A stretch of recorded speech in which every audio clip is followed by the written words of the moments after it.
Welcome to the Bangla learning YouTube channel. Class 11 এর আজকের ক্লাসে তোমাদের সকলকে স্বাগত জানাই। আমরা প্রিভিয়াস ক্লাসে যে বিষয়গুলো নিয়ে আলোচনা করেছিলাম সেটা হচ্ছে ফটোসিনথেসিসের এলিমেন্টারি আইডিয়া, এবং এলিমেন্টারি আইডিয়ার ফার্স্ট ক্লাস আমরা করেছিলাম। আজকেও আমরা এলিমেন্টারি আইডিয়ারই আরেকটা ক্লাস করব। তো কি আছে বিষয়গুলো দেখো, আজকের ক্লাসটা আগের দিনের ক্লাস থেকে আরো বেশি ইন্টারেস্টিং হতে চলেছে। আর যারা আগের ক্লাসটি মিস করে গেছো তারা ডেসক্রিপশনে গিয়ে লিংক পেয়ে যাবে, তো তারা দেখে নিতে পারো আগের এলিমেন্টারি আইডিয়ার ক্লাসটি কি ছিল অ্যাবাউট ফটোসিনথেসিস। আর যারা চ্যানেলটিকে এখনো সাবস্ক্রাইব করোনি আগে সাবস্ক্রাইব করো, তারপর ভিডিওটা দেখতে শুরু করো। ওকে, চলো আমরা ক্লাসটা দেখে নিই। দেখো, আজ আমি তোমাদের যে বিষয়টা নিয়ে মেনলি আলোচনা করব সে বিষয়টা হচ্ছে যে সালোক সংশ্লেষে আমরা ফটোসিনথেসিস বা সালোক সংশ্লেষ পড়ছিলাম। সেই ফটোসিনথেসিস বা সালোক সংশ্লেষে প্রধান কি কি রঞ্জক থাকে বা পিগমেন্ট গুলো কি কি থাকে, সেই পিগমেন্ট নিয়ে আমি আলোচনা করব প্রথমে। এবং অনেকগুলো এলিমেন্টারি আইডিয়ার আমরা আগের ক্লাসগুলো করেছিলাম এবং আজকের ক্লাসগুলো পড়ব। যে সালোক সংশ্লেষে ফটোসিনথেসিস ইন হায়ার প্ল্যান্টস এর ক্ষেত্রে কি কি রঞ্জক লাগে বা কোন কোন রঞ্জকগুলো আমার প্রয়োজন, অ্যাকচুয়ালি আমি সেই বিষয়গুলি আলোচনা করব যে কি কি রঞ্জক আমার লাগছে।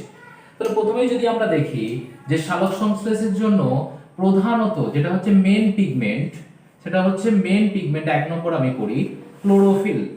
ক্লোরোফিল, ওকে, ক্লোরোফিল হচ্ছে মেন পিগমেন্ট। এই ক্লোরোফিল যেটাকে বলা হচ্ছে কি না মেন পিগমেন্ট, কারণ প্রধান পিগমেন্ট যদি কিছু হয় সেটাই হচ্ছে ক্লোরোফিল, মেন পিগমেন্ট। ওকে, ফার্স্ট পয়েন্ট মেন পিগমেন্ট। এই ক্লোরোফিল কত ধরনের হতে পারে না, ক্লোরোফিল হচ্ছে তোমার সাধারণত 5 ধরনের ক্লোরোফিল আমরা দেখতে পাবো। Chlorophyll A, B, C, D এবং ই। এছাড়াও তাহলে ক্লোরোফিল গুলো কি হলো, A B C D E, এই 5 ধরনের ক্লোরোফিল দেখতে পাওয়া যায়। এই 5 ধরনের ক্লোরোফিলের মধ্যে প্রধান আমাদের দুটো পড়তে হবে, যে ক্লোরোফিল এ এবং ক্লোরোফিল বি এর তোমার এই দুটো জায়গা বা ক্লোরোফিল এ এবং বি এর কেমিক্যাল ফর্মুলা।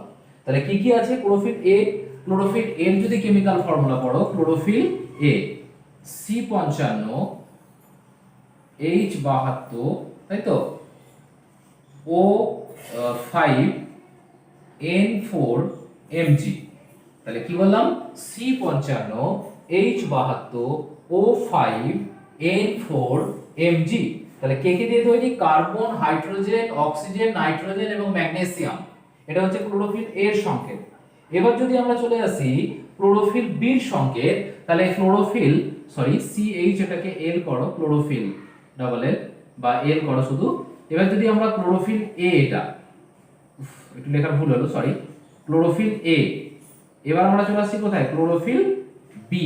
ক্লোরোফিল বি এর সংকেত হচ্ছে C55 H70 O6 N4 Mg। তাহলে এটা হচ্ছে ক্লোরোফিল বি এর সংকেত। তাহলে ক্লোরোফিল এ এবং ক্লোরোফিল বি, এছাড়াও এই দুটো সংকেত করলেই হবে, বাকিগুলোর না করলেও চলবে। তাহলে দুটো মনে রাখবে, ক্লোরোফিল এ এবং ক্লোরোফিল বি। ক্লোরোফিল এছাড়াও এই 5টা ক্লোরোফিল ছাড়াও আরো কি ক্লোরোফিল থাকে না, ব্যাকটেরিয়ার ক্ষেত্রে ব্যাকটেরিও ক্লোরোফিল, ক্লোরোফিল কে কে থাকে, এ এন্ড বি। তাহলে দুটো ব্যাকটেরিয়া ক্লোরোফিল থাকে, ক্লোরোফিল ব্যাকটেরিয়া ক্লোরোফিল এ এবং ব্যাকটেরিয়া ক্লোরোফিল বি। তাহলে এটা গেল প্রধান উপাদান, যেটা হচ্ছে সবুজ বর্ণের ক্লোরোফিল থাকলে সবুজ বর্ণের হয় এবং সেটা তোমার সালোক সংশ্লেষে প্রধান রঞ্জক হিসেবে কাজ করে, সবচেয়ে গুরুত্বপূর্ণ ভূমিকা পালন করে। 2 নম্বর হচ্ছে চলে এসো অতিরিক্ত রঞ্জক বা তোমার এক্সট্রা রঞ্জক হিসেবে থাকে ক্যারোটিনয়েডস। ঠিক আছে, তাহলে 2 নম্বর রঞ্জক কি, 1 নম্বর ক্লোরোফিল গেছে, তাহলে 2 নম্বর হচ্ছে carotenoids, CARE, ক্যারো TENOIDS, carotenoids, carotenoids, TENOIDS। ঠিক আছে, সরি ক্যারো, এটা তো ও হবে, sorry carotenoids, CAROTENOIDS, carotenoids. Carotenoids এটা হচ্ছে কি বলা হচ্ছে, অতিরিক্ত রঞ্জক, তাই তো, এটাকে বলা হয় অতিরিক্ত রঞ্জক বা সাহায্যকারী রঞ্জকও বলতে পারো, অতিরিক্ত রঞ্জক। এটা হচ্ছে ক্যারোটিনয়েডস।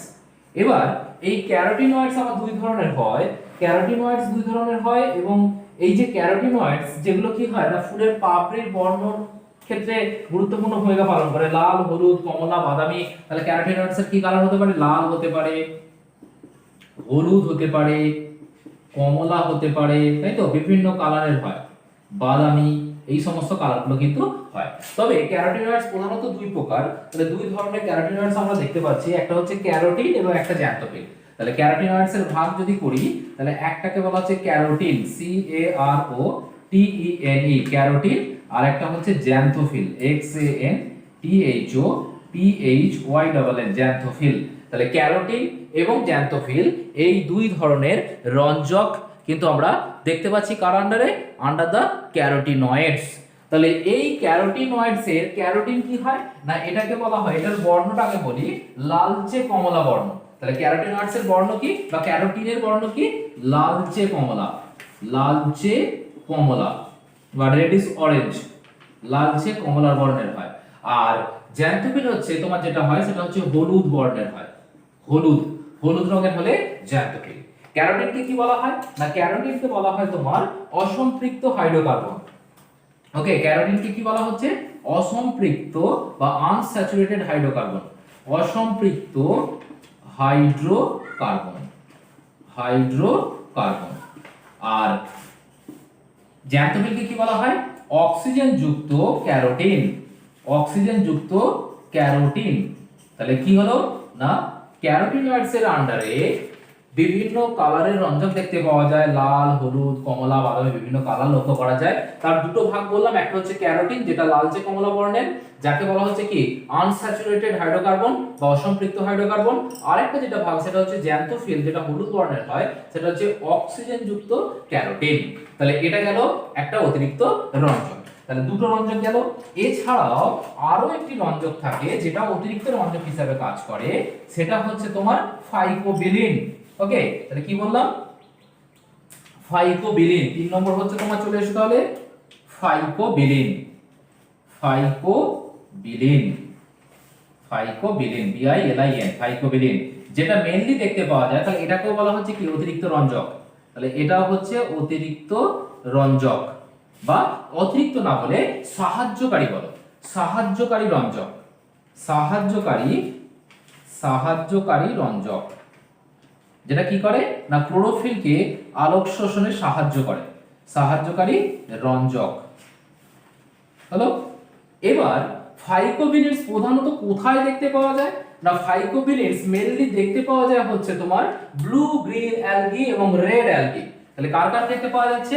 ব্লু গ্রিন অ্যালগি, যেটাকে এখন বলা হচ্ছে কি সায়ানোব্যাকটেরিয়া, সায়ানোব্যাকটেরিয়া, সায়ানোব্যাকটেরিয়ার ক্ষেত্রে দেখতে পাওয়া যায়, এদের মেইন পিগমেন্ট হিসেবে কাজ করে।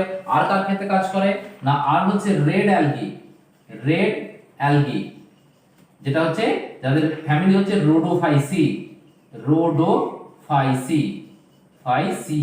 তাহলে রোডোফাইসির ক্ষেত্রে বা রেড অ্যালগির ক্ষেত্রে এবং সায়ানোব্যাকটেরিয়ার ক্ষেত্রে এই রঞ্জকটা মেইনলি দেখতে পাওয়া যায় এবং প্রধান রঞ্জক হিসেবে কাজ করে সালোক সংশ্লেষে।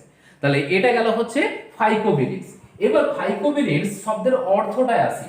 তাহলে ফাইকোবিলিন শব্দ দেখো দুটো শব্দ নিয়ে তৈরি, একটা হচ্ছে ফাইকো আর একটা হচ্ছে আরেকটা কথা এসেছে বাইল, ঠিক আছে, বা বিলিন কথাটা। তাহলে ফাইকো শব্দটা এসেছে কোথা থেকে? ফাইকো, ফাইকো শব্দের অর্থ, ফাইকো শব্দের অর্থ হচ্ছে অ্যালগি বা শৈবাল, অ্যালগি। আর বিলিন কথাটা এসেছে কোথা থেকে? বাইল বা পিত্ত থেকে, পিত্ত, ঠিক আছে। তাহলে পিত্ত রঞ্জকের মতো যে সমস্ত রঞ্জকগুলো অ্যালগি বা শৈবালের প্রধান উপাদান, তাই তো, বা প্রধান রঞ্জক, তাদের বলা হচ্ছে কি ফাইকোবিলিন। ফাইকোবিলিন আবার 3 ধরনের হয়।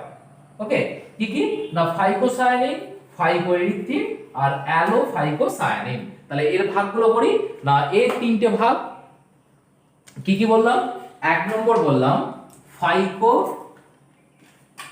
ফাইকোবিলিনের মধ্যে 3টে ভাগ বললাম, phycocyanin, phycocyanin P H Y C O, phycocyanin C O I A N I N, একটা হচ্ছে ফাইকোসায়ানিন। 2 নম্বর কি বলছি? Phycoerythrin, phycoerythrin E R Y T H I N, erythrin. আরেকটা হচ্ছে অ্যালোফাইকোসায়ানিন। 3 নম্বর হচ্ছে অ্যালো ফাইকোসায়ানিন। ওকে, তাহলে তিনটে রঞ্জক গেল। একটা বললাম ফাইকোসায়ানিন, 2 নম্বর বলেছি ফাইকো এরিথ্রিন, 3 নম্বর বলেছি অ্যালো ফাইকোসায়ানিন। তাহলে এই যে তিনটে আছে এদের মধ্যে তোমার কোথায় না যে ফাইকোসায়ানিনের মেন কালার হচ্ছে, কালারগুলো একটু বলে দিই। ফাইকোসায়ানিন তোমার মেনলি যেটা হয় ব্লু, পিঙ্ক, অরেঞ্জ বিভিন্ন কালারের হতে পারে, তাই তো? তাহলে ফাইকোসায়ানিন কি হয় না ব্লু হতে পারে, পিঙ্ক হতে পারে, তাই তো? আর কি হতে পারে অরেঞ্জ, এই কালারগুলো হচ্ছে কার? এই কালারগুলো হচ্ছে তোমার ফাইকোসায়ানিনের। যদি ফাইকোএরিথ্রিন হয় তাহলে এটা মেইনলি রেড হয়, ফাইকোএরিথ্রিন হচ্ছে রেড, ব্যাস। আর এটা মোটামুটি ওই ব্লু, পিঙ্ক, অরেঞ্জ যে সায়ানিনের সঙ্গে মিল আছে এই কালারগুলো অ্যালো ফাইকোসায়ানিনের ক্ষেত্রে একই রকমই দেখা যায়। তাহলে এটা গেল তোমার কি কালার। এবার যদি আমি বলি যে এটাকে কি বললাম, ফাইকোবিলিনকে বলা হচ্ছে তোমার সাহায্যকারী রঞ্জক। দেখো পাশে লিখেছি সাহায্যকারী রঞ্জক বা অ্যাক্সেসরি পিগমেন্ট। তাহলে এটা কিভাবে কাজ করে না, এটা মেইনলি কোথায় থাকে বলেছি অ্যালগিদের ক্ষেত্রে। কারণ দেখো দেখাই রয়েছে ফাইকো শব্দের অর্থ হচ্ছে অ্যালগি বা শৈবাল। তাহলে শৈবালদের ক্ষেত্রে এই ধরনের তোমার পিগমেন্ট পাওয়া যাচ্ছে, এবং এই পিগমেন্টগুলো যেহেতু অ্যালগির প্রধান পিগমেন্ট, তাহলে অ্যালগি বা শৈবালকে যে তোমার ফটোসিনথেসিসে সাহায্য করে। কিভাবে করে না, যেখানে গভীর জলে যেখানে আলো প্রবেশ করতে পারে না, তাই তো? তাহলে গভীর জল আমি পাঁচটায় করছি, যে গভীর জলে আলো প্রবেশ করতে পারে না সেখানে, তাহলে গভীর জল সেই গভীর জলে কি আলো প্রবেশ করে না, তাই তো? তাহলে গভীর জলে যখন আলো প্রবেশ করে না,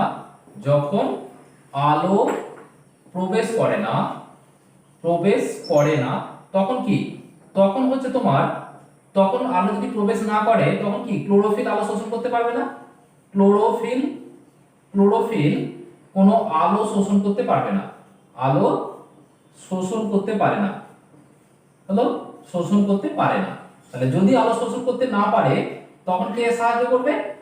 তখন তোমার এখানে যে ফাইকোবিলিন আছে, ঠিক আছে, সেই ফাইকোবিলিন আলো শোষণ করবে। ওকে, তাহলে তখন পারলো না, তখন কি হলো না ফাইকোবিলিন আলো শোষণ করে। এবার সেই আলোটা কোথায় ট্রান্সফার করে? সেই আলোটা ক্লোরোফিলকে প্রদান করবে। তাহলে দেখো যখন ক্লোরোফিল নিজে আলো শোষণ করতে পারে না, কারণ জলের গভীরে যখন থাকবে তখন সেখানে বেশি আলো প্রবেশ করে না, তখন ক্লোরোফিল যখন আলো শোষণ করতে পারছে না, তার পরিবর্তে ফাইকোবিলিন কি করছে, সেই আলোটাকে তোমাকে শোষণ করে দিচ্ছে।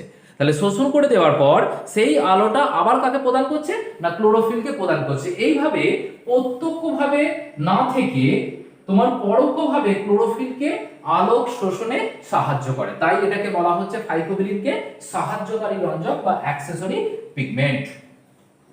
তাহলে এইগুলো গেল হচ্ছে টোটাল পিগমেন্ট। তাহলে কি কি পেলাম? ক্লোরোফিল হচ্ছে মেইন পিগমেন্ট বা প্রধান রঞ্জক সালোক সংশ্লেষের ক্ষেত্রে। অতিরিক্ত রঞ্জক হিসেবে ক্যারোটিনয়েডস থাকে, এও কি করতে পারে, এ হচ্ছে সরাসরি ফটোসিনথেসিস করতে পারে না, কিন্তু আলো শোষণ করে ক্লোরোফিলকে প্রদান করতে পারে। তাহলে অতিরিক্ত রঞ্জক, এবং আরেকটা অতিরিক্ত বা সাহায্যকারী রঞ্জক যেটা হচ্ছে ফাইকোবিলিন, যদিও এটা মেইনলি অ্যালগিদের ক্ষেত্রে কাজে লাগে। তো এই হচ্ছে টোটাল পিগমেন্ট। এবার আমরা জানি উদ্ভিদের প্রধান রঞ্জক হচ্ছে ক্লোরোফিল, আমরা সবাই জানি। তাহলে এই রঞ্জক ক্লোরোফিল তার ঘাটতি হলে কি হতে পারে, বা জিনগত ত্রুটির কারণে যদি ক্লোরোফিল উৎপাদন ব্যাহত হয় তাহলে কি হতে পারে। তো সেই সম্পর্কে আমরা মোটামুটি দুটো রোগ জানবো, একটা হচ্ছে ক্লোরোসিস আর একটা হচ্ছে অ্যালবিনো। তো ক্লোরোসিসটা কি আর অ্যালবিনোটাই কি, তো আমরা দেখি। তাহলে প্রথমেই দেখো আমরা যেটা দেখবো, প্রথমেই যেটা আছে আমাদের সেটা বলছে কি ক্লোরোসিস। তাহলে আমি এটা মুছে নিই। প্রথমেই আসছে ক্লোরোসিস কি, পরের কোশ্চেন আসবে অ্যালবিনো কি। তাহলে পাশাপাশি আমি দুটোই লিখছি, একটা হচ্ছে ক্লোরোসিস। তাহলে প্রথমে এসো ক্লোরোসিস, CHLOROSIS। তাহলে প্রথম রোগটা যেটা বললাম ক্লোরোসিস, আর একটা রোগ আসবে যেটা সেটা হচ্ছে অ্যালবিনো, ALBINO, অ্যালবিনো। তাহলে এই দুটো রোগ কি সেটা সম্পর্কে আমরা প্রথমত জানবো। ক্লোরোসিসের ক্ষেত্রে বিভিন্ন খনিজ উপাদানের প্রভাবে, ঠিক আছে, বিভিন্ন খনিজ উপাদানের অভাবে। তাহলে খনিজ উপাদানগুলো কি কি না খনিজ উপাদান হতে পারে ম্যাগনেসিয়াম, লোহা, কপার, জিঙ্ক, তাই তো? তাহলে বিভিন্ন খনিজ মৌল কোনগুলো? না বিভিন্ন মিনারেলস, ক্যালসিয়াম, ম্যাগনেসিয়াম, তাই তো, কপার, জিঙ্ক, ম্যাঙ্গানিজ, হয়েছে? তাহলে এই এরকম কিছু খনিজ মৌলের অভাবে তোমার উদ্ভিদের, এছাড়াও আরো আছে পটাশিয়াম, নাইট্রোজেন, এই সমস্ত খনিজ মৌলের অভাবে কি হচ্ছে? ক্লোরোফিল উৎপাদন হয় না। ক্লোরোফিল উৎপাদন ব্যাহত হয়। ক্লোরোফিল উৎপাদন ব্যাহত হয়, তাই তো? উৎপাদন ব্যাহত হয়। ফলে পাতা কি হয়? না পাতা ক্লোরোফিল উৎপাদন ব্যাহত হলে তাহলে পাতা সবুজ হবে না। তাহলে পাতাটা তখন কি হয়ে যাবে? সবুজ থেকে কনভার্ট করে হয়ে যাবে from green to yellow. Green to yellow, yellow হয়ে যাচ্ছে, হলুদ হয়ে গেল। তাহলে পাতা যখন বিভিন্ন খনিজ মৌল, calcium, magnesium, copper, zinc, manganese, sorry দুবার ম্যাগনেসিয়াম হয়ে গেছে, এটা ম্যাঙ্গানিজ হবে, ম্যাঙ্গানিজ, পটাশিয়াম, নাইট্রোজেন, এদের অভাবে ক্লোরোফিল উৎপাদন যদি ব্যাহত হয় তাহলে পাতাটা সবুজ থেকে হলুদ বর্ণ ধারণ করে। এই রোগটাকে বলা হচ্ছে ক্লোরোসিস। আরেকটা আছে অ্যালবিনো। অ্যালবিনো হচ্ছে যদি ক্লোরোফিল সৃষ্টি জিনের প্রভাবে, তাহলে জিনের প্রভাবে ক্লোরোফিল উৎপাদন ব্যাহত হয়। জিনের প্রভাবে chlorophyll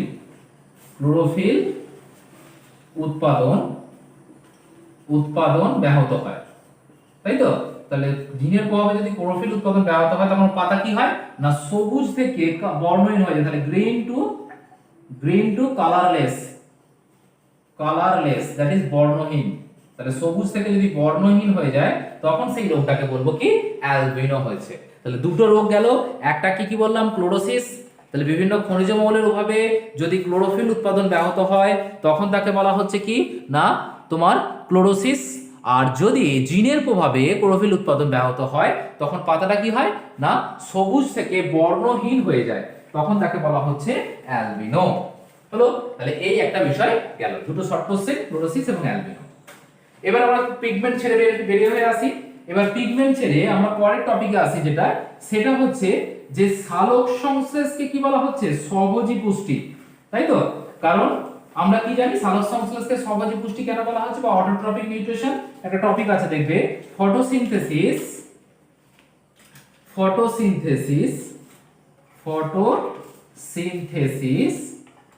as a autotrophic nutrition. এবার কেন এটাকে অটোট্রপিক নিউট্রিশন বলা হচ্ছে? তাহলে নিউট্রিশন দুই প্রকারের হয়, একটা হচ্ছে অটোট্রপিক।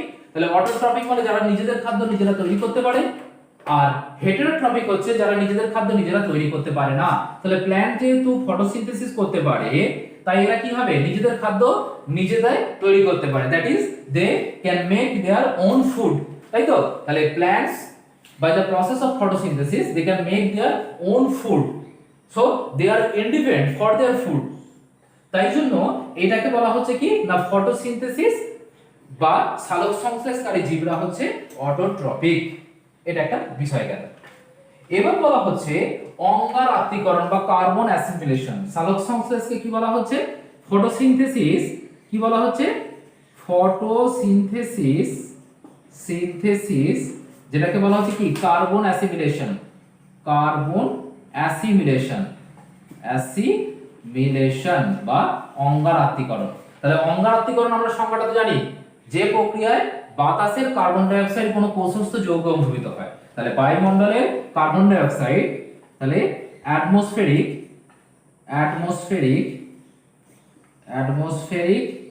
কার্বন ডাই অক্সাইড কার মধ্যে স্টোর হচ্ছে?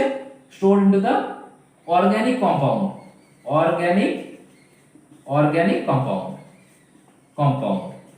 তাহলে কি হলো? যখন বায়ুমধ্যস্থ কার্বন ডাই অক্সাইড কোন কোষস্থ যৌগে অঙ্গীভূত হচ্ছে সেটাকে বলা হচ্ছে কি? না কার্বন অ্যাসিমিলেশন বা অঙ্গার আত্তীকরণ। এবার কোথায় হয়? না বাতাস থেকে কার্বন ডাই অক্সাইড এবং জল নিয়ে কি করছে? সালোক সংশ্লেষ প্রক্রিয়ায় সূর্যালোক এবং ক্লোরোফিলের সহায়তায় সরল শর্করা গ্লুকোজ উৎপন্ন হয়, C6H12O6। তাহলে এখানে কি বলেছিলাম? এই কার্বনটাই কোথায় গিয়ে জমা হচ্ছে? না এই কার্বনটাই তোমার চলে যাচ্ছে গ্লুকোজের মধ্যে কার্বন হিসাবে। তাহলে কার্বন ডাই অক্সাইডের কার্বন, তাহলে এটা অ্যাটমসফেরিক কার্বন ডাই অক্সাইড। এই কার্বনটাই তোমার কোষস্থ যৌগ মানে গ্লুকোজ গ্লুকোজের মধ্যে বা গ্লুকোজ তৈরি করতে সাহায্য করছে বা গ্লুকোজের তৈরিতে পার্টিসিপেট করছে। তাহলে এটা কি হলো? অঙ্গার আত্তীকরণ অবশ্যই বলতে পারি, অঙ্গার আত্তীকরণ বলতে পারি এটাকে, কারণ এটাই হচ্ছে কার্বন অ্যাসিমিলেশন বা অঙ্গার আত্তীকরণ। তাহলে এই জন্যই সালোক সংশ্লেষকে অঙ্গার আত্তীকরণ বলা যেতে পারে। এটা গেল। পরের টপিকে আসি, পাতা কোথায় আমরা সালোক সংশ্লেষ হয় জানি? পাতা। তাহলে পাতাই সালোক সংশ্লেষের আদর্শ স্থান কেন? তাহলে পাতাই সালোক সংশ্লেষের সংশ্লেষের আদর্শ স্থান কেন? আদর্শ স্থান কেন? পাতা ছাড়া তো অন্য জায়গাও হতে পারতো, তাহলে পাতাকেই কেন আদর্শ বা আইডিয়াল প্লেস বলা হচ্ছে? তাহলে এর যদি উত্তরে আমরা আসি যে পাতাকেই কেন আদর্শ বলা হবে, তাই তো, পাতার মধ্যেই কেন সালোক সংশ্লেষ হয়? কারণ 1 নম্বর পয়েন্ট যদি আমি বলি যে পাতা, দেখো পাশের ছবিটা লক্ষ্য করো, তাহলে এই যদি একটা পাতা হয়, তাহলে এই পাতার মধ্যে দেখো, এই পাতার মধ্যে কি আছে না, পাতা এটা একটা হলো, মোটামুটি একটা জায়গায় একটা পাতা হয়েছে। তো এই পাতার মধ্যে কি আছে না, পাতার মধ্যে প্রথমত যেটা থাকে সেটা হচ্ছে ক্লোরোফিল থাকে। তাহলে সবুজ বর্ণের হয় ক্লোরোফিল সালোক সংশ্লেষের প্রধান রঞ্জক, তাই সবুজ বর্ণের হয় পাতা হচ্ছে প্রথমত আদর্শ একটা স্থান। 1 নম্বর পয়েন্ট। 2 নম্বর পয়েন্ট কি বলতে পারি না, পাতায় অসংখ্য ছিদ্র থাকে, যে ছিদ্রগুলোকে কি বলা হয়? পত্ররন্ধ্র বা স্টোমাটা। তাই তো, তাহলে পাতায় পত্ররন্ধ্র থাকে মানে কি, পত্ররন্ধ্রের মধ্যে দিয়ে বাতাসের কার্বন ডাই অক্সাইড, তাহলে এই স্টোমাটার মধ্যে দিয়ে কি হয়? কার্বন ডাই অক্সাইড এদিকে প্রবেশ করে, তাই তো, তাহলে স্টোমাটার মধ্যে দিয়ে কার্বন ডাই অক্সাইড প্রবেশ করছে। তাই 2 নম্বর পয়েন্ট হচ্ছে যেহেতু পত্ররন্ধ্র থাকে তাই পাতাকে আদর্শ হিসেবে ধরা হচ্ছে। 3 নম্বর পয়েন্ট কি বলতে পারি? 3 নম্বর পয়েন্ট হচ্ছে সূর্যালোক যেটা আসে, সানলাইট বা সূর্যালোক যেটা আসে সেটা কোথায় পড়ছে? দেখো সূর্যালোক বা সানলাইট যেটা আসছে সেটা ফোটন কণা রূপে আসে, এসে কোথায় পড়ে? পাতার উপর পড়ে। তাহলে পাতার উপর পড়া কেন পড়লে সুবিধা কি না, পাতার ক্ষেত্রফলটা বেশি, তাই তো, পাতা একটা বিশাল জায়গা যেটা বলে সূর্যালোকটা পড়ার জায়গা বেশি পেয়ে যাচ্ছে। তাহলে 3 নম্বর হচ্ছে কি, এরিয়া বেশি বা ক্ষেত্রফল বেশি, ক্ষেত্রফলটা বেশি হয়, সেই জন্য বেশি আলো পড়ার সুযোগ পায়। 1 নম্বর। এছাড়াও পাতার পরিধি বেশি হওয়ার জন্য তোমার স্টোমাটা যেগুলো আছে, স্টোমাটার পরিমাণ বেশি হয়, ফলে বেশি পরিমাণে O2 এবং CO2 আদান প্রদানটা বেশি হয়। ফলে এই সমস্ত অনেক কারণ আছে, আমি কয়েকটা বললাম মাত্র তোমাদের। এই জন্য পাতাকে কি বলা হচ্ছে না, আদর্শ স্থান হিসাবে ধরে নেওয়া হচ্ছে। তাহলে এটা গেল পাতা কেন আদর্শ, সেটা মোটামুটি বোঝা গেল। এবার আমরা যে বিষয়টায় আসবো সেটা হচ্ছে যে আমরা জানি যে সালোক সংশ্লেষ মূলত কখন হয় না, সালোক সংশ্লেষ মূলত হয় দিনের বেলায়, তাই তো, দিনের বেলায় সালোক সংশ্লেষটা হচ্ছে, রাতের বেলায় সালোক সংশ্লেষ সাধারণত হয় না। কারণ কি না, দিনের বেলায় সূর্যালোক থাকার জন্য সালোক সংশ্লেষটা ভালো হয়, এবং সূর্যের আলোর মধ্যে কি থাকে, যদি বর্ণালী বীক্ষণ যন্ত্রে আমরা দেখি সেখানে দেখব সূর্যের আলোর মধ্যে 7টা বর্ণ থাকে, যেটা আমরা সবাই জানি বেনিয়া সহকলা।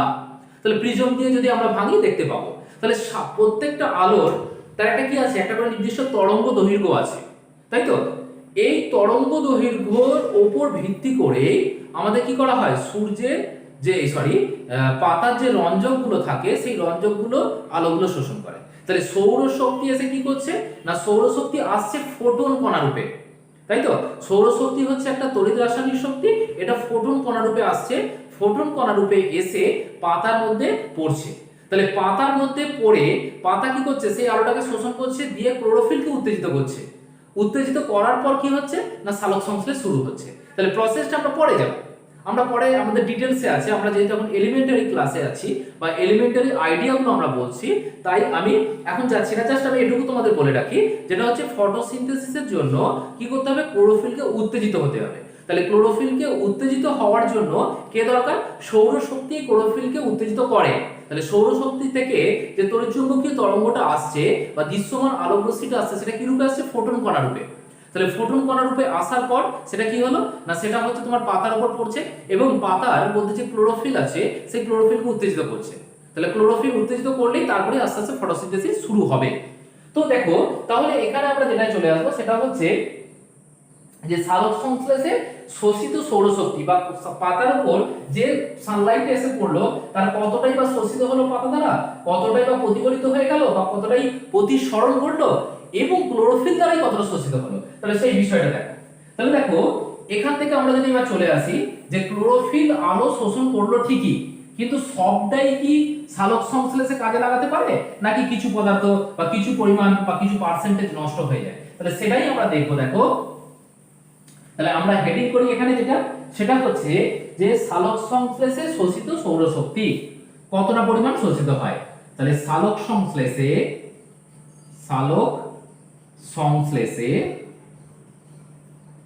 শোষিত সৌরশক্তি তাহলে কতটা পরিমাণ সৌরশক্তি শোষিত হচ্ছে। তাহলে পাশে একটা পাতা আঁকি, বুঝতে আমাদের সুবিধা হবে যে কতটা শোষিত হলো। ধরো এই একটা পাতা, এই পাতাটা কি হচ্ছে, সূর্যের আলো এসে পড়ছে,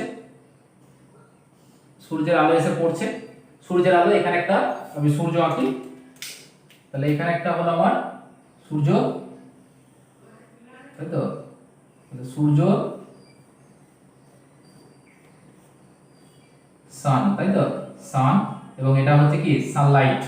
তাহলে সূর্য থেকে যে শক্তিটা আসছে সেটা কোথায় পড়ছে, না পাতায় পড়ছে, এবং পাতায় পড়ার জন্য কি হলো, তাহলে এখান থেকে শক্তিটা এখানে এসে পড়লো পাতার উপর, তাহলে এইভাবে এসে পড়ছে পাতার উপর,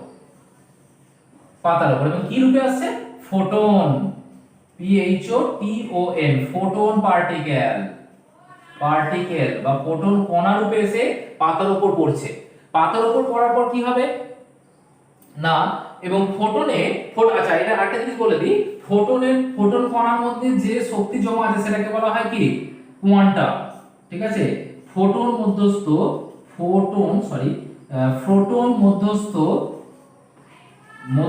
শক্তিকে কি বলা হচ্ছে, কোয়ান্টা, QUANTA, কোয়ান্টা, এবং কোয়ান্টাম। এবার দেখো এই ফোটন মধ্যস্থ যে কোয়ান্টা রইলো সেটা কি হবে, সেটা হচ্ছে পাতা দ্বারা শোষিত হবে, হয়েছে, পাতা দ্বারা শোষিত হবে। কত পরিমাণ হচ্ছে, পাতায় আলো এসে পৌঁছাচ্ছে যদি 100% হয়, তাহলে সূর্য থেকে মনে করলাম 100% সৌরশক্তি আমার পাতায় আসছে। পাতা শোষণ করছে কত পার্সেন্ট, তাহলে পাতার দ্বারা শোষিত হচ্ছে 83%। তাহলে পাতার দ্বারা কত পরিমাণ শক্তি শোষিত হলো, 100% এর মধ্যে 83%। তাহলে এখানে লিখি শোষণ, পাতা দ্বারা শোষণ করলো কত, 83%। এবার কি হবে, 83% শোষণ করার পর সে কিন্তু সবটাই সালোক সংশ্লেষে কাজে লাগাবে না, বা সবটাই তার নিজস্ব কাজে লাগাবে না, কি করবে, প্রতিফলিত করে দেবে। তাহলে ফোটন কণাটা আবার কি হচ্ছে, প্রতিফলিত করছে কত পার্সেন্ট, 12%। তাহলে এখান থেকে শক্তিটা আবার ফিরে যাচ্ছে কত পার্সেন্ট বললাম, 12%। তাহলে প্রতিফলন এটা হচ্ছে 12%। তাহলে প্রতিফলন কত হলো, প্রতিফলন হলো 12%। শুধু প্রতিফলন হয় না, প্রতিসরণও ঘটে।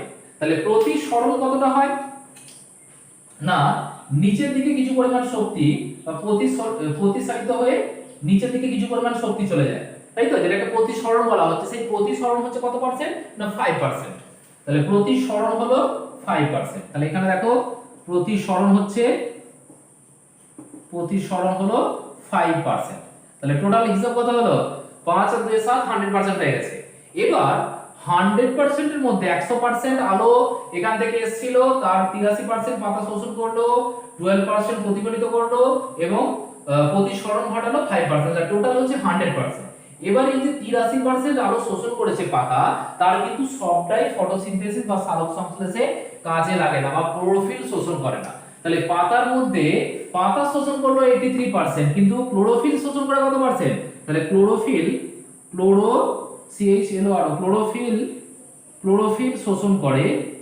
শোষণ করে মানে যেটা ফটোসিনথেসিসে লাগছে কত পার্সেন্ট, খুবই সামান্য। সেটা পার্সেন্টেজ কত, না সেটা পার্সেন্টেজ হচ্ছে 0.5 থেকে 3.5%। দেখো যেখানে পাতা শোষণ করছে 83%, সেখানে ক্লোরোফিল শোষণ করছে অনলি 0.5 টু 3.5% শোষণ করছে। এবং যেটা কি হয়, যেটা হচ্ছে টোটাল তোমার ফটোসিনথেসিস বা সালোক সংশ্লেষে গুরুত্বপূর্ণ ভূমিকা পালন করছে। হলো, তাহলে এই গেল হচ্ছে সালোক সংশ্লেষ দ্বারা শোষিত সৌর শক্তি। আশা করি সবাই বুঝতে পেরেছো, কারো কোনো সমস্যা নেই। যদি কোনো সমস্যা থাকে অবভিয়াসলি আমাকে জানাবে। তাহলে এটা গেল সালোক সংশ্লেষ কতটা সৌরশক্তি শোষিত হলো তার একটা হিসাব বা প্রতিফলিত হলো তার একটা হিসাব আমি তোমাদের দিলাম। এবার আমরা চলে আসবো যেটায়, সেটা হচ্ছে রঞ্জক। তাহলে রঞ্জক সম্পর্কে দেখো আমরা মোটামুটি একটা ধারণা নিয়ে ফেলেছি। এবার রঞ্জকের মধ্যে যেগুলো আছে সেগুলো হচ্ছে আমাদের যে দৃশ্যমান আলো আমরা দেখি, আমরা কি একটু আগেই বললাম যে সূর্যের আলো যে আসছে, তাহলে সূর্যের আলোর মধ্যে কি থাকে, সূর্যের আলোর মধ্যে তোমার যদি সেটা আমি প্রিজমে ভাগ করি, তাহলে সূর্য আলোটাকে, সূর্য হচ্ছে সাদা বা বহুবর্ণী কোনো সাদা আলো, তাহলে এখানে যদি আমি একটা প্রিজম দিই, তাই তো, তাহলে একটা আমি প্রিজম রাখলাম এবং পিছনে যদি একটা পর্দা থাকে, তাহলে এখানে কি হবে, এখানে হচ্ছে যে লাইট আসছে, লাইট, তাহলে সেই লাইটটা প্রিজমের উপর পড়ার পর কি হবে না, প্রিজমের উপর পড়ার পর সেগুলো 7টা বর্ণে ভাগ হবে, তাই তো, যেগুলো পরপর কি হয় আলো কোটি তৈরি করে, যাকে আমরা কি বলি বর্ণালী, 3টে 4টে 5টা 6টা এবং 7টা, এইভাবে একটা 7টা কোটি তৈরি করবে আর কি। তাহলে সেটাকে আমরা কি দেখেছিলাম, ভিবজিওর, ভি আই সরি নিচে থেকে হয়, ঠিক আছে, V I B G Y O R, VIBGYOR, বা যেটাকে বলা হচ্ছে বেনিয়া সহকলা। তাহলে এই যে 7টা বর্ণের আলোক কোটি তৈরি করে, তাহলে প্রত্যেকের কি হবে, তরঙ্গ দৈর্ঘ্য নিশ্চয়ই একই হবে না, কারণ বিভিন্ন কালারের বা বিভিন্ন বর্ণের তরঙ্গ দৈর্ঘ্য বিভিন্ন রকমের হয়। তাই সূর্যের যে আলো 7টি বর্ণের সমষ্টি, তাহলে তার মধ্যে বিভিন্ন তরঙ্গ দৈর্ঘ্য আসবে। কিন্তু দেখো সূর্যের আলো আমরা দেখতে পাই, তাহলে সূর্যের আলো আমরা যখন দেখতে পাচ্ছি বা অনুভব করতে পাচ্ছি, তাহলে সেটাকে আমরা কি বলবো, দৃশ্যমান আলো। তাহলে সূর্যের আলো যেটা, সেটাকে বলা হচ্ছে কি দৃশ্যমান আলো, দৃশ্যমান আলো।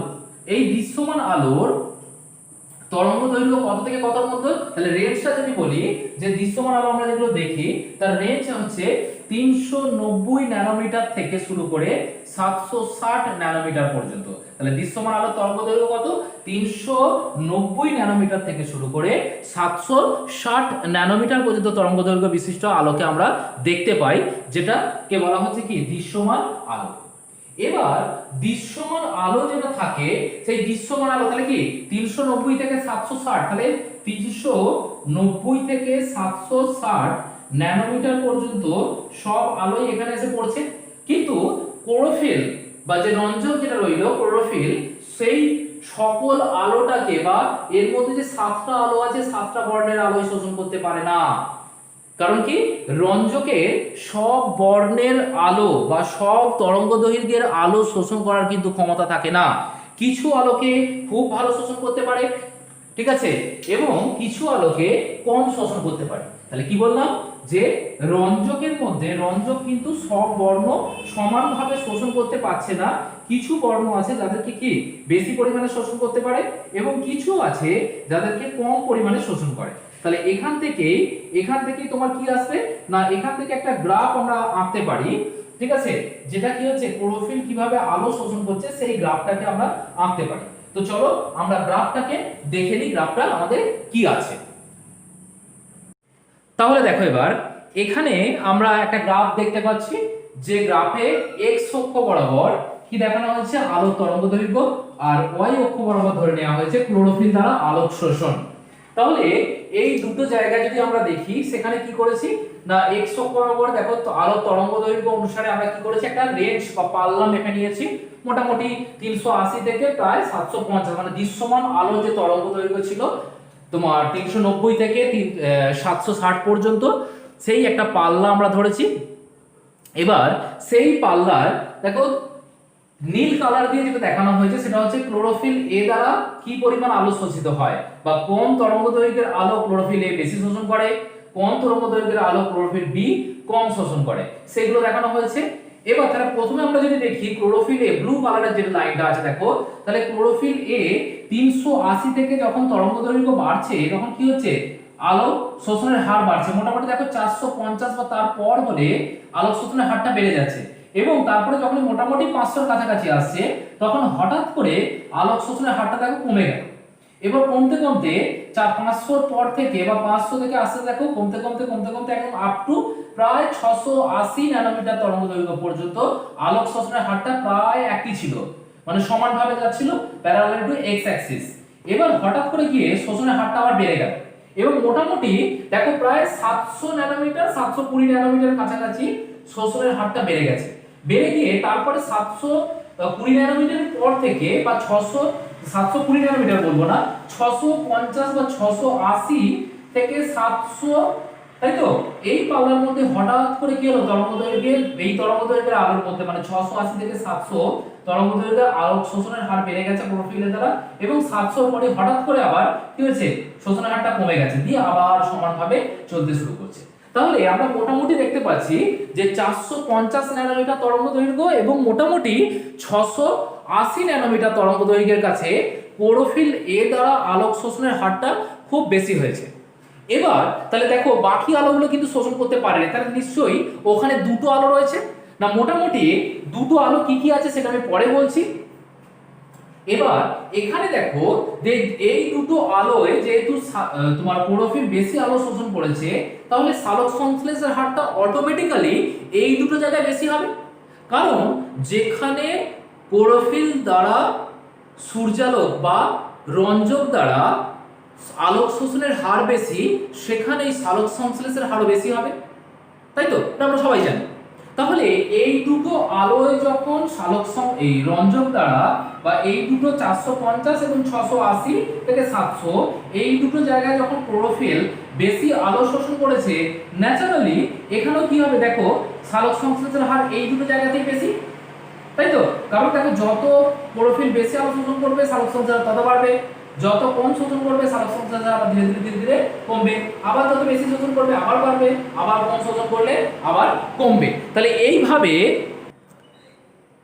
এইভাবে আমাদের কি হচ্ছে সালোক সংশ্লেষের হারটা বেশি হচ্ছে এবং কম হচ্ছে। তাহলে এখান থেকে কারণ এই যে আমরা ভাগ করেছি সেটা হচ্ছে আলোর তরঙ্গদৈর্ঘ্য হিসেবে ভাগ করেছি যে কে বেশি শোষণ করছে কে কম শোষণ করছে।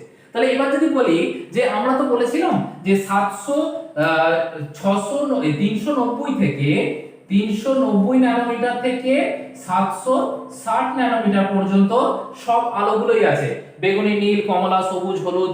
এবার তাদের মধ্যে এখান থেকে যেটা পাচ্ছি সেটা হচ্ছে দেখো কার্য বর্ণালী এবং শোষণ বর্ণালী। তাহলে কার্য বর্ণালী এবং শোষণ বর্ণালী কি না, শোষণ বর্ণালী বা দুটো টার্ম আসছে, একটা হচ্ছে শোষণ বর্ণালী যেটা হচ্ছে অ্যাবজর্পশন স্পেকট্রাম, তাই তো। তাহলে কি বললাম absorption ABSORPTION absorption spectrum SPECTRUM spectrum of pigment, তাই তো শোষণ স্পেকট্রাম অফ পিগমেন্ট। তাহলে সেখান থেকে দেখতে পাচ্ছি যেটাকে বলা হচ্ছে কি শোষণ বর্ণালী। তাহলে ক্লোরোফিল বা রঞ্জক যে আলো শোষণ করতে পারে তাহলে সেটাকে বলা হচ্ছে কি শোষণ বর্ণালী। তাহলে এবার কোন কোন আলোগুলো বেশি শোষণ করে না, প্রধানত যে আলোগুলো ক্লোরোফিল এ এবং বি বেশি শোষণ করে সেগুলো হচ্ছে নীল, বেগুনি এবং লাল। তাহলে শোষণ বর্ণালী কোনগুলো ক্লোরোফিল এ এবং বি দ্বারা নীল, বেগুনি